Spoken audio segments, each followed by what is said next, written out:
kudus, kudus, kudus Engkau Tuhan. Terima kasih Tuhan sudah menjadi Allah yang begitu luar biasa buat kami ya Bapak. Terima kasih Tuhan menjadi Allah yang bisa kami pegang, Allah yang kami percaya Tuhan. Allah kemana kami selalu mengarahkan semua perkara ya Tuhan. Kami yakin dan percaya ketika Tuhan juga kumpulkan kami di sini hari ini. Terima kasih Tuhan untuk satu hari lagi Tuhan, Happy Sunday yang bisa kami menangkan hari ini untuk-Mu Tuhan. Terima kasih Tuhan kalau sebentar kami mau mendengarkan kebenaran firman Tuhan. Tutup bungkus kami semua yang ada di sini Tuhan. Kuasa yang ambil alih ya Tuhan. Roh Kudus menempati sampai ke sudut-sudut ruangan ya Bapak. Tidak ada rongga bahkan 1 milimeter yang bisa mencuri apa yang hendak Kau sampaikan hari ini ya Tuhan. Terlebih hamba yang tidak berguna Tuhan. Engkau tutup bungkus Tuhan. Hamba yang tidak berguna Engkau gunakan ya Bapak. Ketika membuka mulut hanya suara-Mu yang terdengar. Hanya di dalam nama Yesus Kristus Allah kami yang hidup. Haleluya. Amin. Silakan duduk dalam hadirat Tuhan. Happy Sunday semuanya. Bagaimana kita hari ini? Luar biasa? Luar biasa. Saya juga selain biasa di luar, saya juga luar biasa. Saya izin ya, saya boleh buka masker ya. Supaya semua kalau masih ada yang kenalin saya lumayan dah ya. Saya sih berharap nggak dikenalin. Dan kalau kata orang-orang selama pandemi saya cakepan kalau pakai masker. Ya kan? Banyak yang bilang kita cakepan kalau pakai masker ya. Puji Tuhan. Masih ada yang kenalin saya? Pasti udah tua.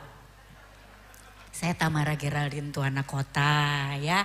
Saya mengucap syukur saya dipercaya oleh Tuhan diantar sampai ke Grow Center. Hari ini saya mengucapkan terima kasih untuk kepercayaannya kepada Bapak Ibu Gembala ya. Bapak Pastor Andy Cokro dan juga Ibu Lia. Dan beserta juga dengan seluruh staf penggembalaan. Terutama juga secara khusus kekasih kami nih ya, Ibu Esther juga Pak Monty.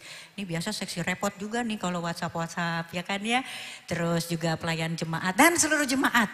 Happy Sunday semuanya ya. Saya melihat justru kalau misalnya masker ditutup, saya ngelihat wajah mata itu lebih bicara ya. Jadi nggak apa-apa, kenakanlah masker di tempat umum. Saya ini dulu ditangkap oleh Tuhan, diproses sejak tahun 2010. Sekarang saya adalah ibu dari 3 orang anak. Suami saya Paul Tuana Kota. Ya, saya memiliki 3 anak. Ini anak saya yang pertama, Gebi ya. Gebi dia pengerja juga di Rayon 7 di Bogor. Kemudian anak saya yang kedua, Kay, itu sedang studi di Inggris. Dan saya ditemani juga oleh Fifel, anak saya yang bungsu, ya kan ya. Itu sekarang dia umurnya 9 tahun. Saya punya 3 anak dari 3 ibu yang berbeda ya. Jadi ibunya Gaby meninggal waktu dia umur 9 tahun. Kay diantar ke saya ke tempat syuting pada waktu di hari dia lahir sampai hari ini. Feivel ibunya juga meninggal ketika dia berumur 8 tahun ya. Jadi suami saya istri pertama meninggal, istri kedua meninggal. Ini istri ketiga belum meninggal, puji Tuhan. Oke, saudara-saudaraku, itu perkenalan dari saya ya. Sekarang saya itu adalah mahasiswi, saya kembali kuliah.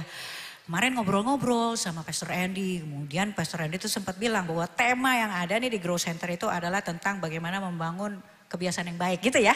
Kebiasaan baik, cultivating good habit, itu memang benar. Kenapa sih repot amat ya kita itu mesti punya good habit gitu. Tapi memang benar, good habit itu kita perlukan. Kenapa? Karena kebiasaan-kebiasaan yang baik itulah yang nanti akan membangun karakter kita.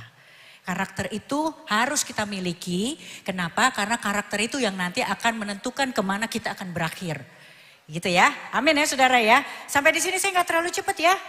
Kalau terlalu cepat silakan lambaikan tangan. Nanti Ibu Esther akan datang ke tempat ibu-ibu bapak-bapak sekalian membawa goreng-gorengan. Supaya dengerin khotbahnya kuat. Gak apa-apa ya. Mudah-mudahan saya tidak terlalu terburu-buru. Kenapa sih kita sekarang itu harus memiliki itu? Kenapa kita harus memiliki karakter yang baik? Manusia zaman sekarang termasuk saya sepertinya. Itu kalau misalnya kurang ada tujuannya buat saya. Gak berimbas secara aktif. Gak berimbas secara langsung. Agak-agak malas ngerjainnya gitu ya. Jadi penting sekali kalau kita sekarang itu mau melakukan sesuatu. Kita harus ngerti dulu motivasinya. Sehingga kita akan secara aktif bergerak gitu ya. Kita mau gitu. Nah, sekarang saya ambil tema khotbahnya ini adalah terang Pentakosta. Ya, terang Pentakosta. Dan percayalah saudara, kita semua itu sudah terlibat di dalamnya sejak perjanjian lama. Gak percaya kalian? Percaya ya? Kalau orang Batak gitu, gak percaya kalian? Gitu kan, gak percaya kalian gitu kan ya. Nah, kalau ada yang menjawab gak percaya? Masih ada lagi tuh bahasa Bataknya, kayak rame aja kau. Ya harus percaya, oke harus percaya. Kenapa? Kenapa kita itu sekarang harus membangun kebiasaan yang baik? Kenapa? Karena Tuhan itu sudah tempatkan tujuan. Ada panggilan untuk semuanya. Siapa yang di sini merasa bahwa, siapa yang di sini saya mau tanya. Siapa yang di sini nggak tahu panggilannya kita tuh apa? Ya nggak apa-apa deh. Saya juga dulu nggak tahu soalnya. Saya cuma tahu profesi saya keren gitu ya. Dulu waktu masih ada di industri TV gitu. Tapi saudara mengerti nggak? Yang keren itu, yang mulia. Ya saya selalu bilang kalau sama anak-anak youth. Saya bilang dimuliakan dalam kemuliaan Tuhan itu kalau bahasa gaulnya adalah dikerenin dalam kekerenan Allah. Oke kan? Oke, iya. Nanti kalau ke anak-anak gitu susah soalnya kita kalau misalnya ngomong tuh. Anak saya udah langsung ngangguk-ngangguk. Mau keren gitu. Karena kalau ditanya, Reval mau mulia? Hah? Apa Inang gitu kan ya. Jadi kita gunakan seluruh bahasa gitu ya. Supaya apa mereka mendekat sama Tuhan. Itu kita build dari rumah. Ini baru pembukaan ya. Oke saudara. Nanti kita lanjut sampai jam 1. Gak usah keluar sini aja. Nanti kita buka kelas festival berdiri. Ya, jadi kita harus bilang yang keren itu bukan profesinya saudara. Yang keren itu panggilannya. Siapa yang bilang ya, kalau kita sekarang ya ilustrasinya ini dipanggil sama Jokowi.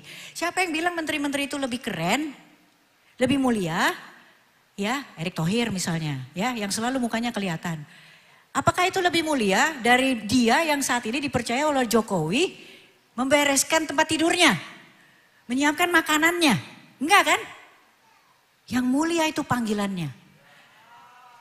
Jadi saudara, ya mengucap syukur. Dimanapun ditempatkan sekarang, apapun profesi kita punya kemuliaan sendiri. Karena kita punya panggilan sendiri.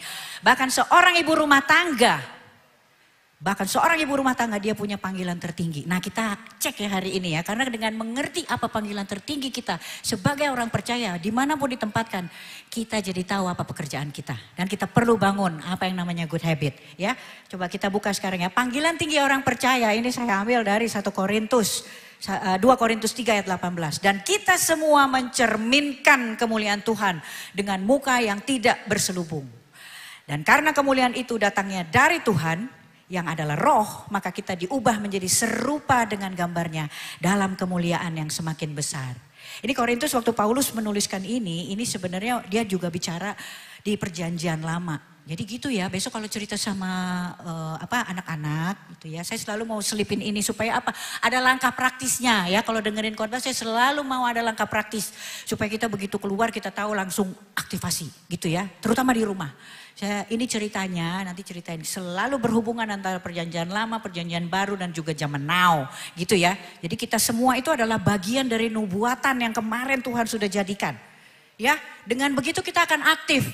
Nama kita sudah tercatat gitu. Ya, bahkan roh yang ada di dalam kita dihembuskan adalah roh yang juga menyaksikan bagaimana dunia ini dijadikan saudara. Allah menghembuskan itu saudara. Masa hidup kita mau biasa-biasa aja? Roh kita itu menyaksikan bagaimana gunung-gunung itu ditanam. Dahsyat, ada gitu ya. Jadi sekarang saya mau sampaikan.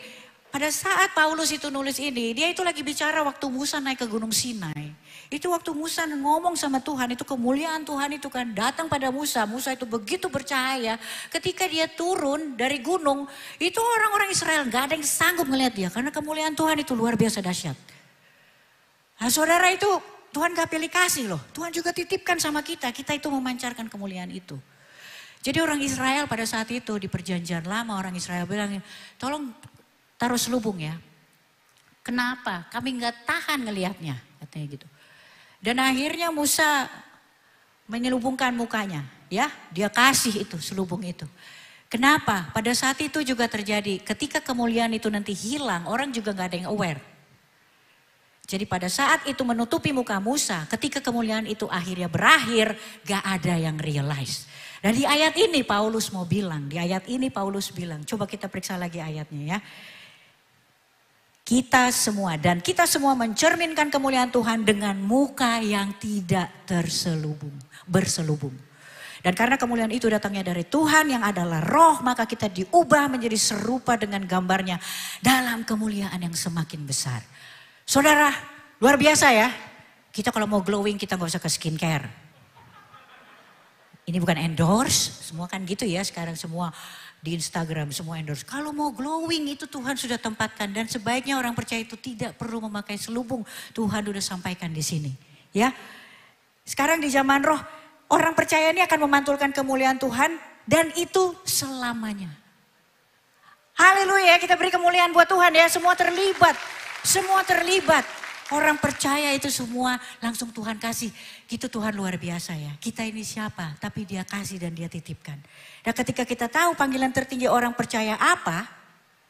Apa jadinya? Panggilan tertinggi orang percaya itu saudara adalah menjadi serupa dan segambar dengan Kristus. That's it. That's it. Saya dulu ribet. Apa ya gitu ya. Kan saya ini, saya itu. Akhirnya kita ribet karena kita mikirin profesi. Ketika kita profesinya ini terus apa ya, terus apa ya. Tapi kalau kita ngerti bahwa panggilan tertinggi kita, dimanapun kita ditempatkan. Ibu rumah tangga, tukang batu, janitor, lapel, pilot, apapun itu. Panggilannya yang harus kita pegang dan semua itu seragam. Menjadi serupa dan segambar dengan Kristus. Haleluya ya. Gampang ya, gampang ya. Jadi ketika kita di rumah gitu. Saya langsung mikir, oh ya, saya berarti saya punya banyak profesi, tapi satu panggilan. Ketika saya itu duduk di dalam angkot aja, ada panggilannya. Karena profesi kita lagi jadi penumpang angkot. Tapi apakah kamu di situ terus marah-marah, gak mau duduk, menzolimi kiri dan kanan. Ketika kita duduk di mana, apakah kita juga masih mencerminkan itu ketika kita di rumah? Pembantu, mbak, asisten rumah tangga salah menyetrika. Bagaimana cara kita menegur? Dari hal kecil yang ada di rumah. Sehingga kita gak bisa bilang, oh saya cuma ibu rumah tangga. Gak ada profesi yang cuma saudara. Kenapa? Karena ada panggilan yang begitu mulia. Ada panggilan yang begitu luar biasa yang sudah Tuhan titipkan. Dan itu bukan tanpa rencana. Saudara kenapa? Sebelum saya masuk ke slide selanjutnya ya. Tahukah saudara ketika kita akhirnya menjadi serupa dan segambar dengan Kristus. Dalam kita mengasuh anak-anak kita itu berdampak loh. Itu memberi dampak loh. Dampak dari satu rumah saudara gak pikir bahwa itu memberikan dampak buat tetangga. Dampak itu tetangga 2-3 rumah. Apakah saudara gak pernah pikir bahwa itu adalah dampak buat satu kompleks. Dan tahukah saudara ketika kita melakukan itu secara aktif dari rumah saudara kita sedang membangun ketahanan nasional yang alkitabiah saudara. Luar biasa kan ya? Kita bisa mulai. Orang kadang-kadang bilang gini, aku mau jadi warga negara yang secara aktif. Kita bangun ketahanan pangan, kita bangun ketahanan iman, kita bangun ketahanan nasional. Kayak mana caranya? Ini ngeri kali loh. Gak bisa kayak gitu, nanti tunggu dulu. Ibu Gembala belum kasih kode-kode. Gak begitu, kita bisa secara aktif dari rumah. Kita aktivasi dari rumah. Mulai malam ini, apakah aku ini produk yang real buat anakku? Itu dulu kita periksa. Karena kalau kita menjadi produk yang tidak real, bahkan untuk anak kita hari ini, saudara, itu gak kemana-mana. Khotbah baru akan pergi ketika dia lebih dulu mengubah si pengkhotbah. Penginjil tidak akan pergi kemana-mana sebelum dia berhasil menginjili dirinya sendiri. Aku bicara sama diriku sendiri. Gitu saudara. Dan percayalah khotbah paling jitu adalah keteladanan. Itu paling jitu saudara. Ya, kita mulai khotbah nanti malam dengan anak-anak kita. Ya, dengan bagaimana cara kita. Kita injili mbak-mbak kita. Dari cara kita menegur, bertegur sapa. Sehingga bingungkan dia. Kenapa ini baju udah bolong, ibu biasa aja negurnya. Dulu saya ya, baju salah nyetrika dikit, udah kayak dia kayaknya ngebakar rumah, saudara. Bagaimana dia mau mengalami, mau melihat Kristus yang ada di dalam diri saya. Ya, kita mulai aktivasi nanti malam dari rumah. Kenapa saya bilang kita itu sudah tercatat dari slide selanjutnya ya. Karena ini sudah dinubuatkan di perjanjian lama. Gak percaya kalian? Ya, ini ada di kitab Yeremia. Terang bagi dunia gelap. Dari tadi ini gak ada ini. Oh ada ya di situ ya. Oh ada ya oke. Ini dibuatnya. Oke dari Yesaya 60 ayat 1 sampai 2. Ya ini sejalan betul. Bangkitlah menjadi teranglah. Sebab terangmu datang dan kemuliaan Tuhan terbit atasmu. Sebab sesungguhnya kegelapan menutupi bumi dan kekelaman menutupi bangsa-bangsa. Tetapi terang Tuhan, saya mau garis bawahi di sini. Terang Tuhan, karena dulu saya sok-sokan. Terang Tuhan, ini yang terang Tuhan. terbit atasmu dan kemuliaannya menjadi nyata atasmu. Kalau kita nggak imani bahwa ini adalah terangnya Tuhan, satu-satunya yang terang itu adalah Tuhan, kita berusaha menjadi si terang, itu capek saudara. Kita capek, bahkan dalam pelayanan kita capek. Kita harus sadari dulu terangnya itu punya Tuhan. Terang Tuhan itu ada di dalam kita. Ilustrasinya kayak gini, coba. Siapa yang di sini tahu bahwa alat penerang, ya benda semesta, itu ada berapa saudara? Siapa yang menjawab satu? Siapa yang menjawab lebih dari satu? Oke, saya ngelihat yang menjawab satu ada 50% dengan iman. Yang menjawab lebih dari satu, 50% dengan iman. Ya kan? Ya, oke. Tapi sebenarnya tahukah saudara, terang itu cuma satu, matahari. Yang punya terang itu cuma matahari. Bahkan bulan itu bukan penerang. Bulan itu memantulkan sinar matahari untuk menerangi malam. Kelihatannya keren ya. Saya juga baru tahu dari suami saya. Waktu saya sekolah lagi, dulu kan saya nggak pernah sekolah, saya sogok-sogok aja semua. Iya. Tapi waktu saya ada di, ya nggak apa-apa ya, intermezzo sedikit. Waktu saya dialihkan Tuhan harus sekolah teologi, gimana nyogoknya dosen-dosen teologi. Saya terpaksa lulus. Bahkan sekarang saya ngambil S2, saya juga nggak ngerti kenapa saya mesti ngambil S2 lagi teologi. Coba bayangin, kenapa saya ngambil S2 saudara, itu kembali lagi ke khotbah ya. Paling tidak ketika saya meneruskan sekolah saya ke teologi, saya yang mantan orang keong mas pemalas ini ya. Itu banyak teman-teman saya kan dulu Ratu Hedon nama gadis disco. Saya cukup, bayangin saudara, saya nggak ngapa-ngapain, saya nggak ngotbahin mereka loh ya. Saya cukup sekolah aja. Itu paling tidak udah ada 2 yang ikut sekolah teologi juga gadis disco. Makanya saya bilang khotbah paling jitu itu adalah keteladanan. When you fix yourself, you change the world. Gitu. Iya, karena mereka bilangnya, ya beri kemuliaan buat Tuhan. Itu khotbah paling jitu. Just fix yourself. Gitu. Dan Tuhan itu punya hobi memperbaiki alat-alat rusak. Mereka cuma bilangnya gini saudara. Lu masih mikirin disco, Inang tuh udah lagi ngambil S2, dikit lagi kiamat. Gitu. Terserah mau istilahnya apa ya, yang penting mereka sekarang bertobat. Gitu saudara ya. Nanti baru kita injili lagi ya soal kiamat itu apa. Yang penting mereka selesai aja dulu ya. Nah ini kita tuh sudah ada di nubuatannya. Matahari itu adalah satu-satunya penerang. Jadi kalau misalnya kita juga alat-alat terangnya Tuhan. Kita juga harus memantulkan apa yang menjadi penerang dari matahari. Nah saudara tahu kan gerhana bulan itu terjadinya kenapa? Kalau kita ini adalah bulan. Gerhana bulan itu apa sih? Ketika posisi bumi itu berada di tengah-tengah. Dia menghalangi sinar matahari sampai ke bulan. Itu gerhana bulan kan? Jadi saudara bayangkan ketika kita membiarkan dunia berada di tengah-tengah kita. Mengambil alih, kita juga kehilangan terang Tuhan. Kita gerhana. Nah saudara, Tuhan itu memberikan banyak tanda yang sebenarnya kalau kita ngerti. Kita nggak boleh lihat, makanya Tuhan bilang kita nggak boleh selaras sama dunia. Don't let the world take control.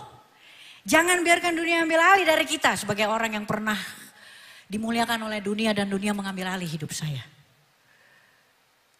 Saudara, kita jangan biarkan itu ada gerhana. Kita tidak lagi membiarkan bumi berada, dunia berada di tengah-tengah kita persis dan menutupi segala-galanya. Terang kemuliaan Tuhan, si matahari memantulkannya kepada kita untuk kita pantulin lagi. Amin saudara ya.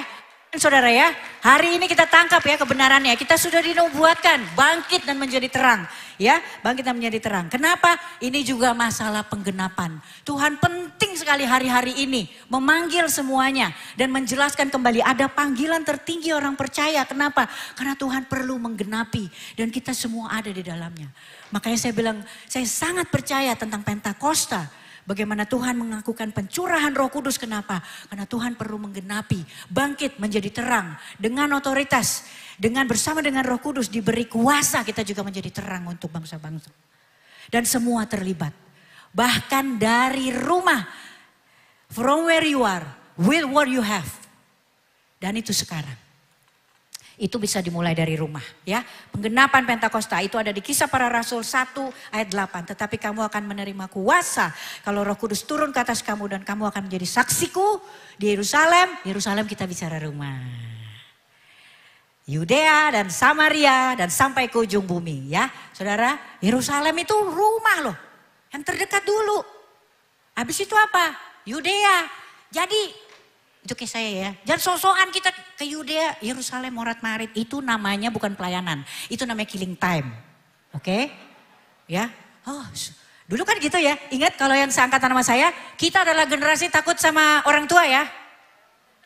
Generasi takut akan Tuhan itu terjadinya dulu.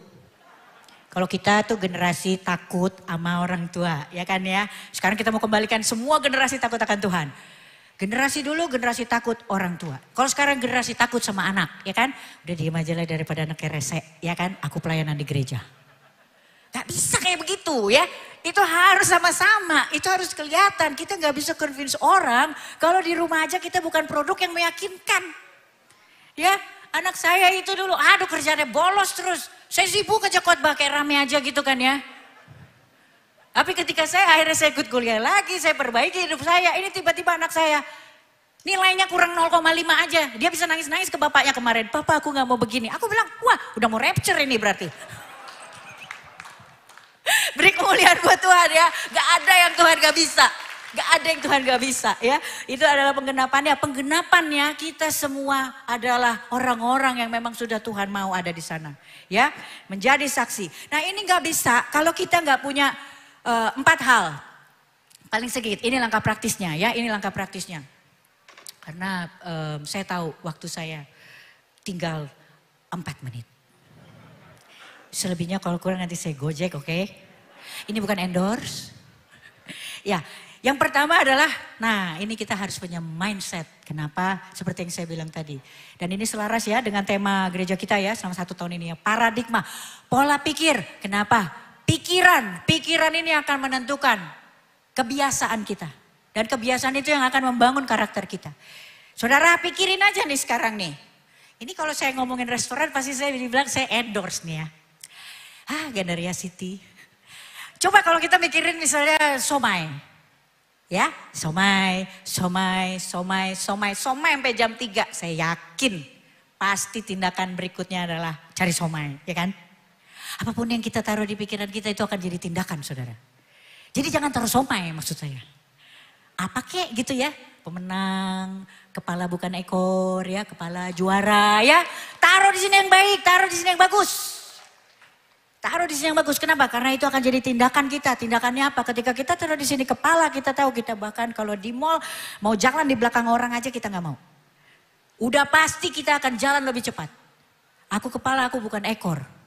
Itu akan jadi tindakan kita. Tindakan yang kita lakukan berulang-ulang itu akan jadi kebiasaan saudara. Jadi pastikan apa yang ada di sini, pola pikir kita, apa yang kita pikirin itu adalah yang baik. Habis itu kalau kita ulang-ulang itu jadi kebiasaan. Kebiasaan yang kita pertahankan itu akan jadi karakter. Dan kita harus miliki karakter Kristus. Kenapa kita harus miliki karakter Kristus? Karena itu sekali lagi adalah panggilan kita. Ya, terlalu besar harga yang Tuhan sudah bayar kalau kita mau jadi orang-orang yang biasa aja. Saudara harus ingat Tuhan itu gak pernah nyiptain rongsokan. Dan Tuhan tidak pernah memberkati dengan rongsokan. Kita yakin Tuhan ketika kita perbesar ekspansi, kita perbesar kapasitas kita. Tuhan akan menurunkan berkat juga yang besar. Saudara jangan cuma bilang kayak gini, kenapa ya itu tetangga saya, rumput tetangga hijau melulu gitu kan ya. Kenapa ya dia ya kalau ibaratnya bensin, ya setiap hari 100 liter. Saudara pernah, kenapa kalau saya 10 liter, besok 20, besoknya lagi bisa 20, besok gak ada, 2 minggu gak ada, habis itu 20, 40. Terus saudara iri sama tetangga yang 100 liter setiap hari. Saudara pernah pikir gak, mungkin dia Land Cruiser, ini bukan endorse. Dan kita itu cuma Avanza, I have nothing against Avanza. Pernah pikir gak, kalau kita mau 100 liter, perbesar dong tangkinya, Tuhan gak mau loh tumpah-tumpah. Sudah pernah berpikir kita ini apa? You expand. Kita perbesar kapasitasnya. Saya dulu juga gitu. Kerjaan yang kok dia diberkati dengan begini. Saya bisa hamil aja enggak. Dia hamil mulu. Mungkin dia memperbesar kapasitasnya. Memperbesar kapasitas. Doa kalau bisa puasa. Pujian penyembahan, baca firman. Kapasitas akan diperbesar dan Tuhan akan turunkan ketika kita punya tangki yang lebar. Beri kemuliaan buat Tuhan, kita mau perbesar kapasitas kita. We want to expand. We want to expand, ya. Dan itu adalah good habit yang pertama. Mindset kita akan didisplay sama Tuhan. Kita harus punya mindset yang benar. Dan yang kedua, kita harus hidup berbuah. Hidup berbuah itu saudara, kita kalau misalnya bilang udah berbuah. Saya juga dulu ngerasa gitu, udah baik, ya kan, udah baik. Sebagai pohon harus berbuah, dan saudara periksa.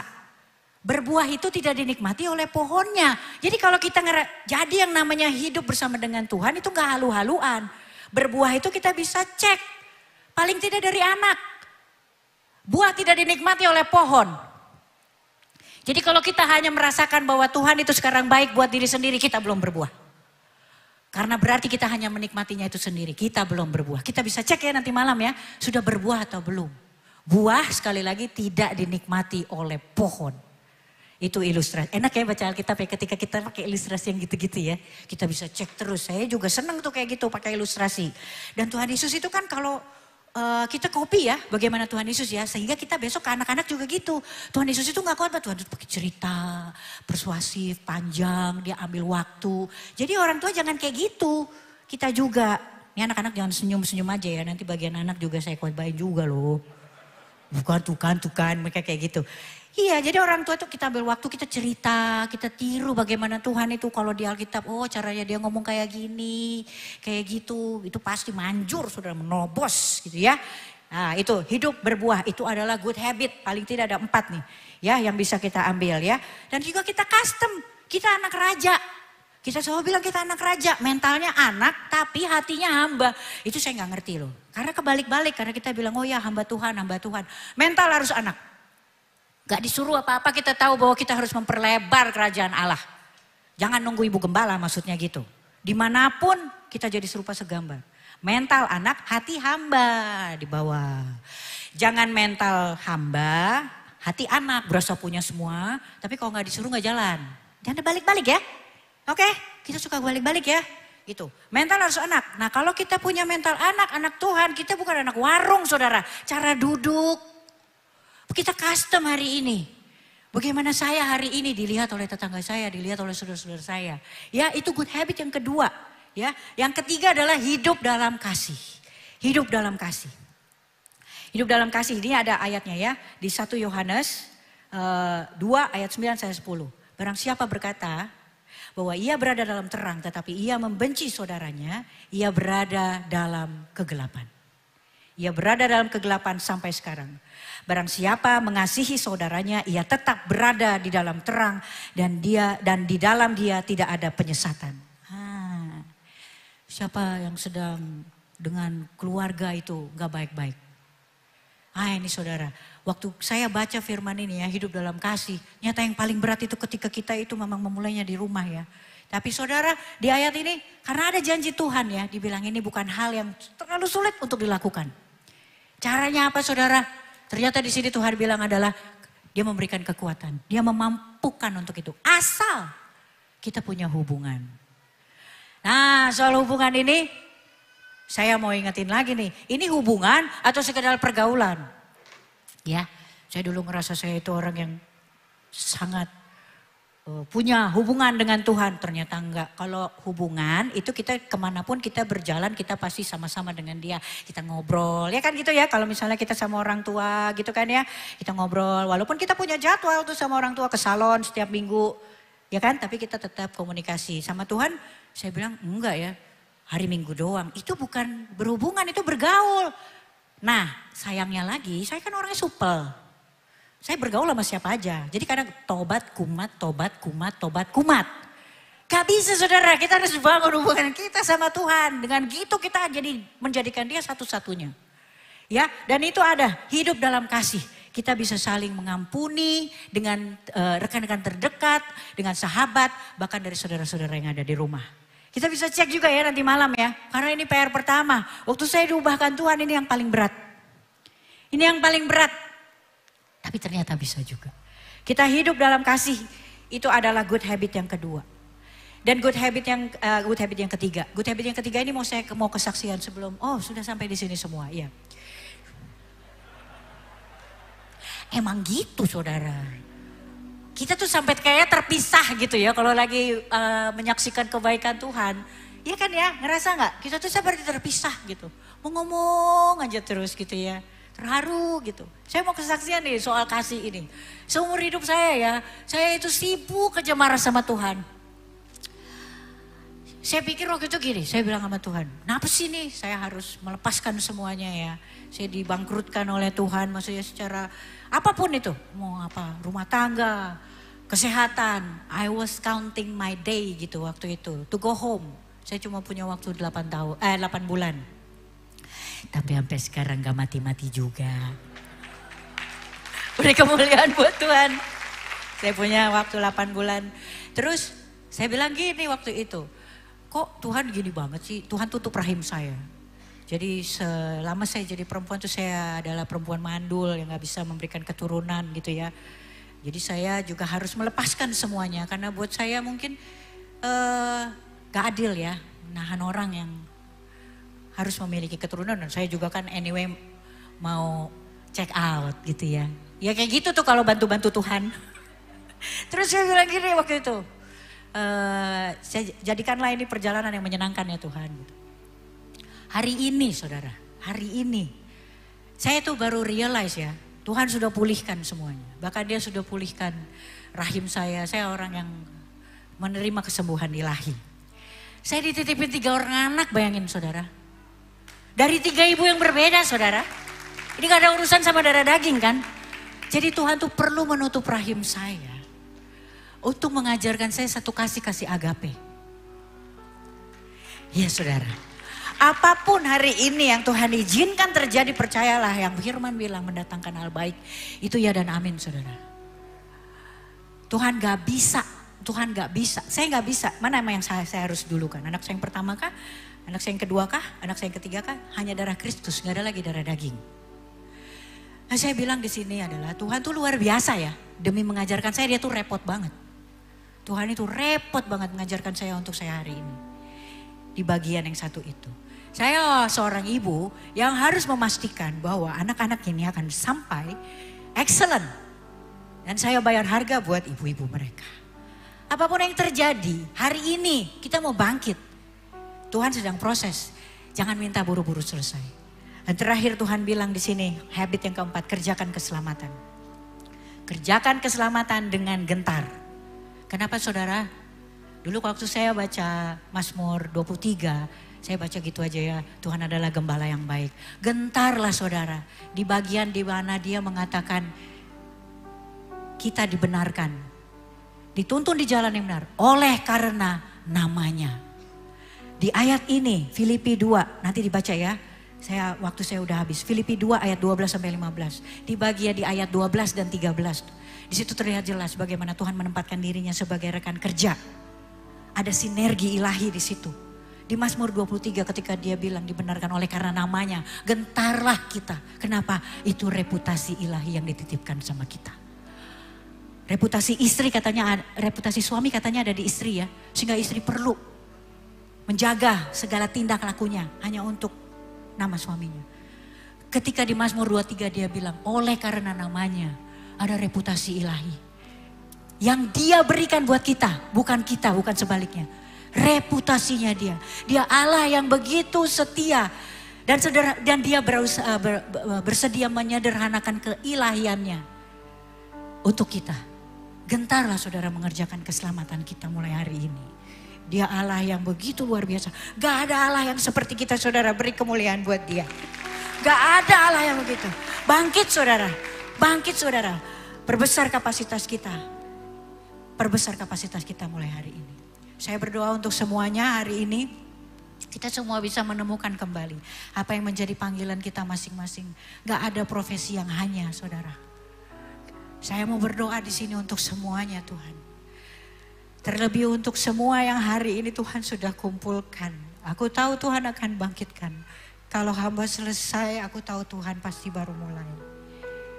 Tuhan menerobos ke semua hati, Tuhan mengambil alih Tuhan. Apapun yang sekarang sedang menjadi pergumulan. Ada pemulihan, ada kesembuhan, ada kemerdekaan ya Bapa. Terima kasih ya Tuhan. Aku tahu ya Bapak, Engkau kembali menempati hati-hati, tahta hati dari setiap pribadi yang ada di sini ya Tuhan, karena tempatmu di sana. Terima kasih Tuhan, sudah menjadi Allah yang luar biasa.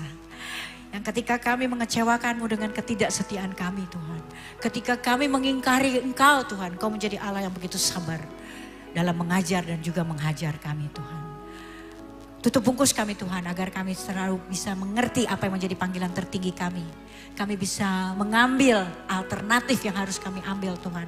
Berkeputusan yang baik untuk menyatakan kenyataan kami esok hari. Kami bisa mengarahkan Tuhan kemana Engkau membawa kami mengarah. Dan terlebih Tuhan malam ini kami tahu dan percaya Tuhan, kami mau aktivasi untuk semuanya. Terima kasih Bapak, kami berkati seluruh jemaatmu yang ada di sini ya Bapak, ketika mereka pulang mereka juga akan membawa api dari sini untuk dibagikan lebih lagi. Hanya di dalam nama Tuhan Yesus Kristus kami berdoa dan mengucap syukur. Haleluya. Amin. Tuhan Yesus memberkati.